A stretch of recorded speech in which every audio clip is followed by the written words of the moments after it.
In his first speech overseas, during his first trip overseas, President Trump spoke to Muslim leaders, honing in on terrorism, calling for unity against terror, and saying a lot of other things as well. We bring in our fair and balanced political panel, Kristen Tate, Republican strategist, Democratic strategist Jessica DeLoach. And ladies, just so you know, and for help our viewers out here, these are live pictures coming in of the President and the First Lady, along with the King of Saudi Arabia, as they walk around a counter-terrorism, counter-extremism center that is being inaugurated in Saudi Arabia to combat extremism on the internet. Those are the pictures, and now we'll hear your lovely voices. Jessica, to you first.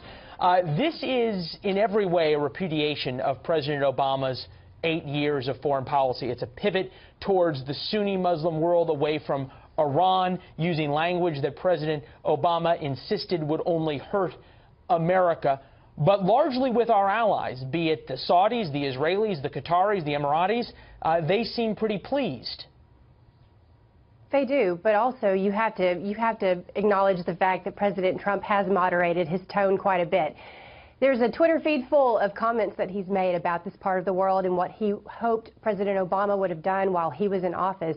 Now this is an opportunity for President Trump to decide how he's going to lead. I'm certain that his visit abroad it's a welcome visit for him because of how turbulent things have been here at home, and so far his visit has gone very well.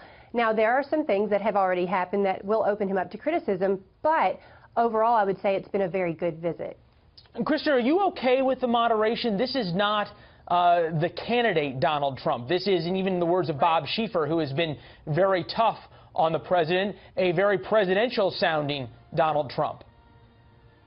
Well, he may have toned down his rhetoric a little bit, but he was still very strong today, and he was also very clear. He drew clear distinctions between good and evil. There was little subtlety in this speech, and he called upon the Muslim community to take the lead in combating evil. Of course, by evil, he meant radical Islamic terror, instead of waiting for the United States to do that for them. This was refreshing after 8 years of President Obama, and it was absolutely a rebuttal of the Obama administration in 2009.